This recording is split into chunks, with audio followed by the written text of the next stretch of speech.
Ayan. Pagpalang araw sa lahat. So guys, tignan natin dyan yung tanim na beans ng tsuhin ni Mrs. Pakita ko sa inyo yung diskarte niya. Pwede sa Pinas. Kaya lang huwag nating papasukin doon sa loob, dito lang sa gilid. Ayan may mais siya.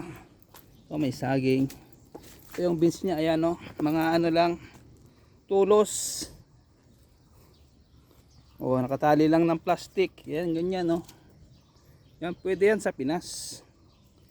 Yan Everyday ang harvest niyan. Katatapos niya lang mag-harvest, umuwi na. Kasi kanina nga umambon. Dito tayo sa may yan lang, sa gilid lang. Saging. Dito tayo. Diyan yung natin patola. Ayan may mga dito. Ganyan. Ayan CCTV sa taas. Yan siya. Di ba? Yan.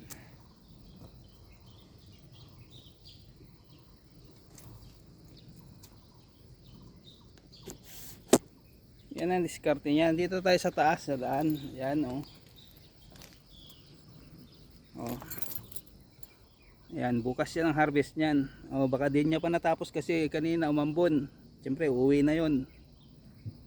Ayan mga tulos lang yan kawayan.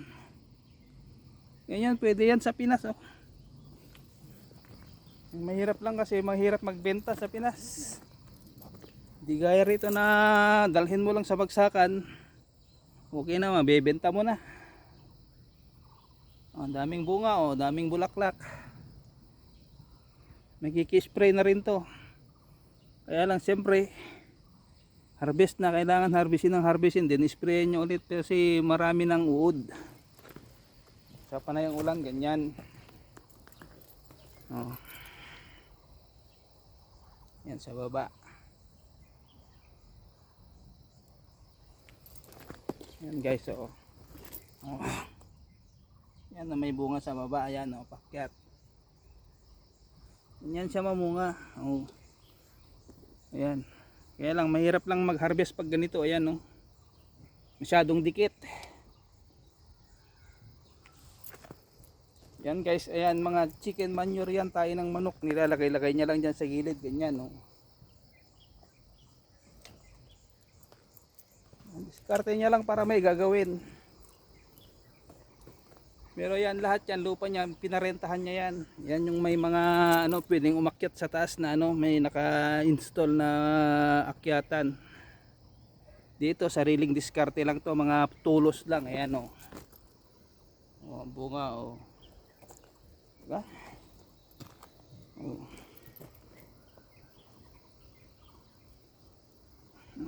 Kita nyo. Ayan may maliliit, may konting batik-batik ba yung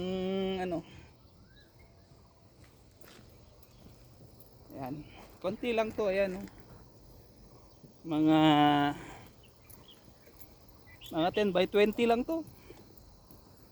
1, 2, 3, 4, 5, 6, 6 na linya ginawa niyang 6 na linya. Kahit sana 4 lang to. Kasi ayaw niya lang matambay sa bahay, walang gagawin. Diba? Diba? Ganyan sa baba.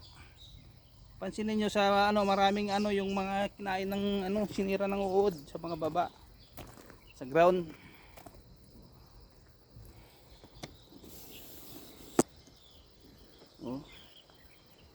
Doon sa bandaron, kaya lang dito tayo papasok kasi hindi sa atin to, dito lang tayo sa gilid. Yan kasi yan CCTV yan yan poste na yan meron. At doon tayo uwi. Yan guys, pinakita ko lang yan, pwedeng ganyan diskarte sa Pinas. Ang problema lang natin doon is buyer sa Pinas.